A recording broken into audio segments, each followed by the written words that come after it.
congratulations. What a day for your seniors, your team, and the program to finish it off like this with a big win. I can't imagine you've seen a happier locker room. No, it's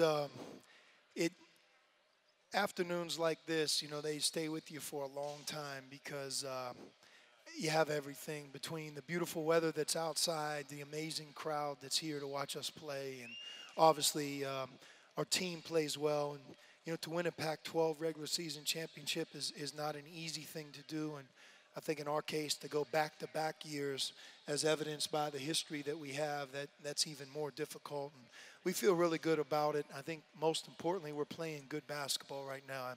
I feel like we're playing as well as we've played at any time this season. Okay, so before I get into any other championship talk, just some of your keys to the team's victory in today's game.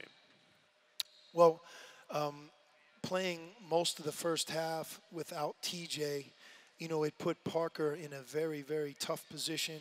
Not a tough position, but an important position to be able to come in the game and run our team and do a great job. And he did. And then he got, hit in the nose, went out, and then Gabe filled in as well. So I thought the first half, when you consider that TJ played 8 minutes, the remaining 12 minutes went between Parker and Gabe. And those two guys, they kept us afloat, did a really good job.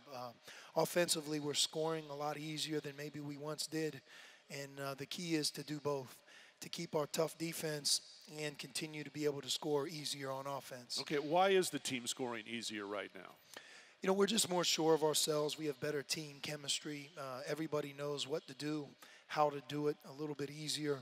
And it evolves. If you're healthy, you would like to think that every time you play a game and you get these weeks of practice under your belt, that it builds towards your team improving. And that's what we're doing. We're getting scoring across the board.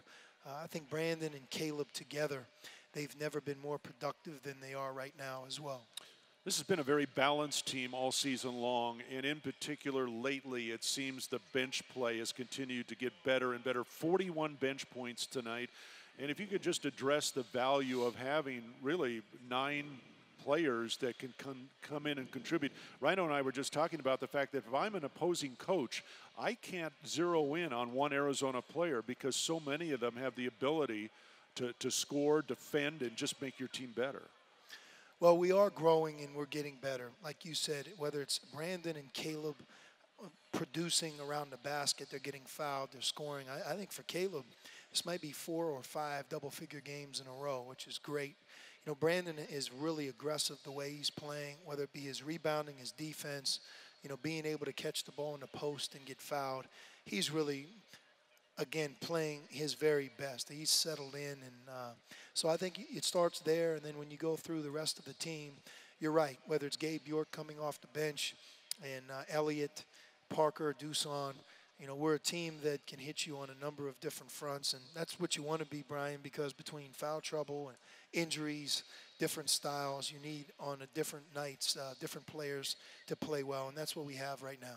Will that certainly be one of the strengths of your team going to Las Vegas now, the potential of playing? You hope to play 3 games in 3 days, and not that you change your rotation, but having that depth available to you, can that be a strength to try and win this thing? I believe so, and our bench will be really important in not the third game, because you're never going to get there if you don't win. And same thing with the second, that in that first game that we want to be able to, the team we plays the night before. It's a noon game. We want to take advantage of the fact that they had to play and we didn't. And you're right, we want contributions from everybody.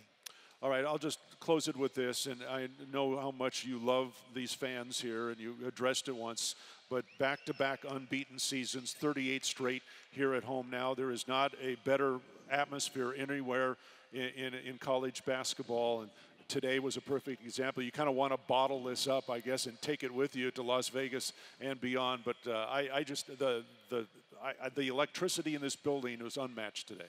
It was like this, the same, almost an identical weekend a year ago late in the season, and I believe we played Cal and Stanford. So we're fortunate.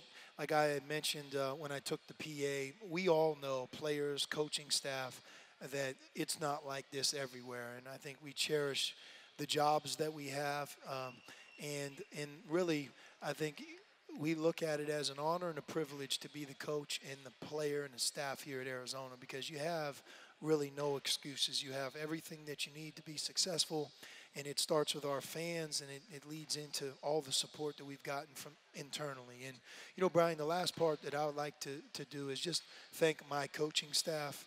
You know, those guys are tireless in their efforts, video, practicing, dealing with the players both on the court and in the classroom. And, you know, it's a grind. It's every day, in season, out of season. It's recruiting, it's coaching, it's player development. And whether it's, you know, Justin and Chris Rounds, our strength and conditioning, and our trainer, and everybody from our video coordinator, director of basketball operations, our staff, they've done an amazing job, and it makes life easier for the head coach. All right, congratulations, Coach. We'll see you Thursday. Thank you, Brian. All right, head coach Sean Miller here courtside at McHale